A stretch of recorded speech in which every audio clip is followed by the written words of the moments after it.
అందరికీ నమస్సుమాంజలులు. స్తోత్ర కథనమునకు స్వాగతము. శ్రీ బాలా త్రిపుర సుందరీదేవి బాలరూపమైన లలితా అమ్మవారు. ఆవిడ అందగత్తే, అమాయకురాలు. బాలా రూపంలో ఉన్న అమ్మవారిని పూజిస్తే తెలివితేటలు, అపారమైన ధనము మరియు మంచి ఆరోగ్యం కలుగుతాయి. పిల్లలు కావాలనుకున్న దంపతులు బాలా త్రిపుర సుందరీదేవిని పూజిస్తే పిల్లలు కలుగుతారు. గర్భవతులు చదివితే చక్కటి పిల్లలు జన్మిస్తారు. మీ జీవితంలో లేదు అనే మాటే ఉండదు. ఎవరైనా మన గురించి చెడు తలచినా చేసినా అమ్మ మనని ఆ చెడు నుంచి కాపాడుతుంది. జీవితం సఫలీకృతమై అనుకున్నవన్నీ సాధించగలుగుతాము. గ్రహదోషాలు తొలగుతాయి. రోజు 16 సార్లు బాలా త్రిపుర సుందరీదేవి గాయత్రీ మంత్రం చదివితే అందం పెరుగుతుందిట. మరి ఆ మంత్రాన్ని కూడా తెలుసుకుందాము. ఓం త్రిపుర సుందరీ విద్మహే కామేశ్వరీ చ ధీమహి తన్నో దేవి ప్రచోదయాత్.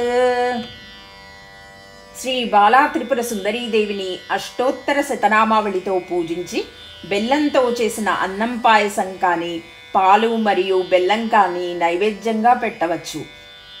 ఇప్పుడు శ్రీ బాలా త్రిపుర సుందరీదేవి అష్టోత్తర శతనామావళి చదువుతూ అమ్మని ఆరాధిద్దాం. శ్రీ బాలా త్రిపుర సుందరి అష్టోత్తర శతనామావళి.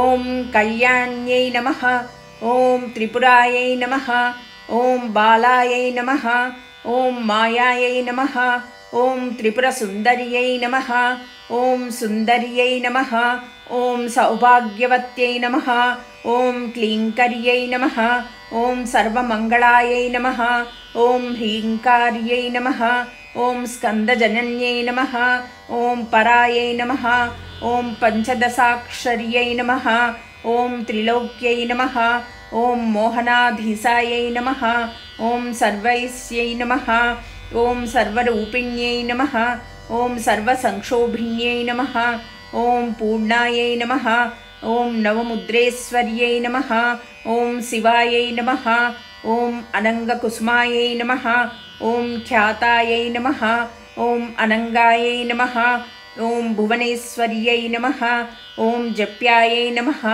ఓం స్తవ్యాయై నమః, ఓం శృత్యై నమః, ఓం నిత్యాయై నమః, ఓం నిత్యక్లిన్నాయై నమః, ఓం అమృతోద్భవాయై నమః, ఓం మోహిన్యై నమః, ఓం పరమాయై నమః, ఓం ఆనందాయై నమః, ఓం కామేశ్యై నమః, ఓం తరుణాయై నమః, ఓం కళాయై నమః, ఓం కళావత్యై నమః, ఓం భగవత్యై నమః, ఓం పద్మరాగకిరీటిన్యై నమః, ఓం సౌగంధిన్యై నమః, ఓం సరిద్వేణ్యై నమః, ఓం మంత్రిణ్యై నమః, ఓం మంత్రరూపిణ్యై నమః, ఓం తత్వత్రయ్యై నమః, ఓం తత్వమయై నమః, ఓం సిద్ధాయై నమః, ఓం త్రిపురవాసిన్యై నమః, ఓం శ్రియై నమః, ఓం మత్యై నమః, ఓం మహాదేవ్యై నమః, ఓం కౌళిన్యై నమః, ఓం పరదేవతాయై నమః,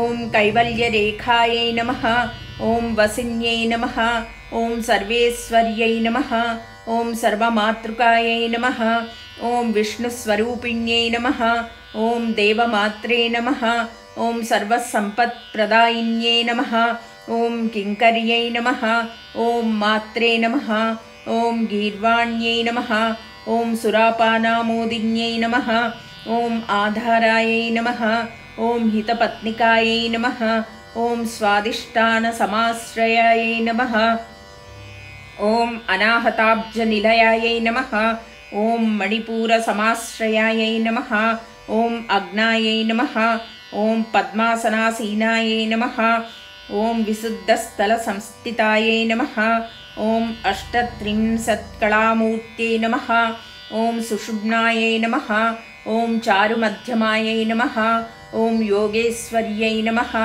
ఓం మునిధ్యేయాయై నమః, ఓం పరబ్రహ్మస్వరూపిణ్యై నమః, ఓం చతుర్భుజాయై నమః, ఓం చంద్రచూడాయై నమః, ఓం పురాణాగమరూపిణ్యై నమః, ఓం ఐంకారాదయై నమః, ఓం మహావిద్యాయై నమః, ఓం పంచప్రణవరూపిణ్యై నమః, ఓం భూతేశ్వర్యై నమః ఓం భూతమయ్యై నమః ఓం పంచాసద్వర్ణరూపిణ్యై నమః ఓం షోడశన్యాసమహాభూషాయై నమః ఓం కామాక్షై నమః ఓం దశమాతృకాయై నమః ఓం ఆధారశక్త్యై నమః ఓం తరుణ్యై నమః ఓం లక్ష్మై నమః ఓం త్రిపురభైరవ్యై నమః ఓం శాంభవ్యై నమః ఓం సచ్చిదానందాయై నమః ఓం సచ్చిదానందరూపిణ్యై నమః ఓం మాంగళ్యదాయిన్యై నమః ఓం మాన్యాయై నమః ఓం సర్వమంగళకారిణ్యై నమః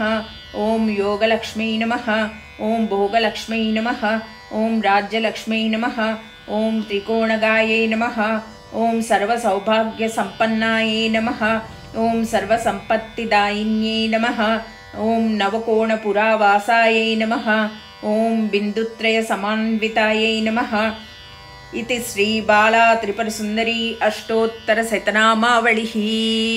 सर्वे जना सुखिनो भवन्तु।